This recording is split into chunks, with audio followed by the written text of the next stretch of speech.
A white-colored powder. Even today, I can't describe exactly what it looked like. It wasn't clearly human or animal. It was just a strange shape that has stayed in my memory. He started chanting mantras. The only words I grew up in India, and when I was in 11th grade, I was going through one of the worst periods of my life. My health wasn't good. I was constantly depressed, crying often, and felt like I was slowly losing control of myself. Looking back, I was in a very bad mental state. My family strongly believed in spiritual causes for these kinds of problems, including black magic, evil spirits, and curses. Because of that, they called a local spiritual healer who was known for dealing with these situations. When he arrived, he checked my pulse and spent some time observing me. After that, he told my family that there was definitely some kind of negative spiritual influence around me. He also said that it could have been caused by black magic, done by jealous relatives or someone who wished us harm. Before this happened, our house already contained various religious and spiritual items. Some came from Hindu traditions, while others had been given to us by Muslim Babas who claimed they offered protection. We had things like copper plates and other objects that were supposed to help spiritually. The healer told us to remove all of those items and either throw them away or lock them inside the prayer room. He then told us that the main ritual had to be performed at midnight. That night,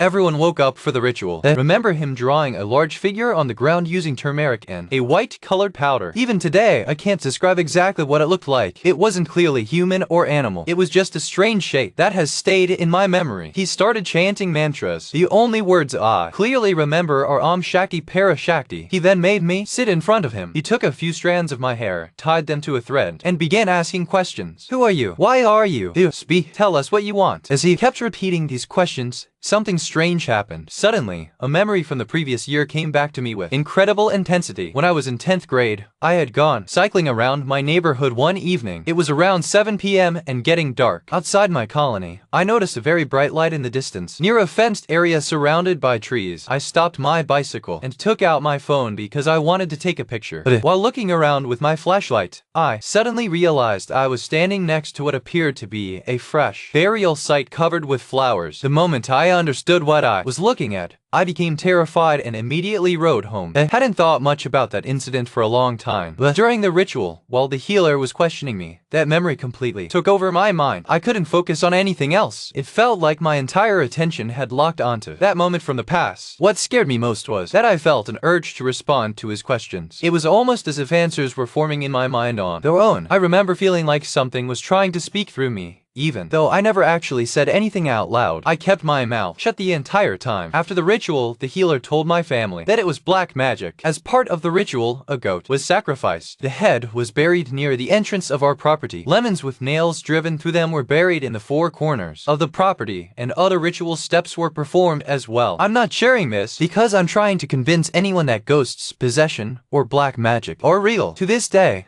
I genuinely don't know what happened. Maybe it was fear. Maybe it was suggestion. Maybe it was the result of being depressed, emotionally vulnerable, and sitting through an intense ritual where everyone expected something supernatural to happen. But maybe it was something else entirely. I've never told this full story to most people in my life because I was worried they would think I was crazy.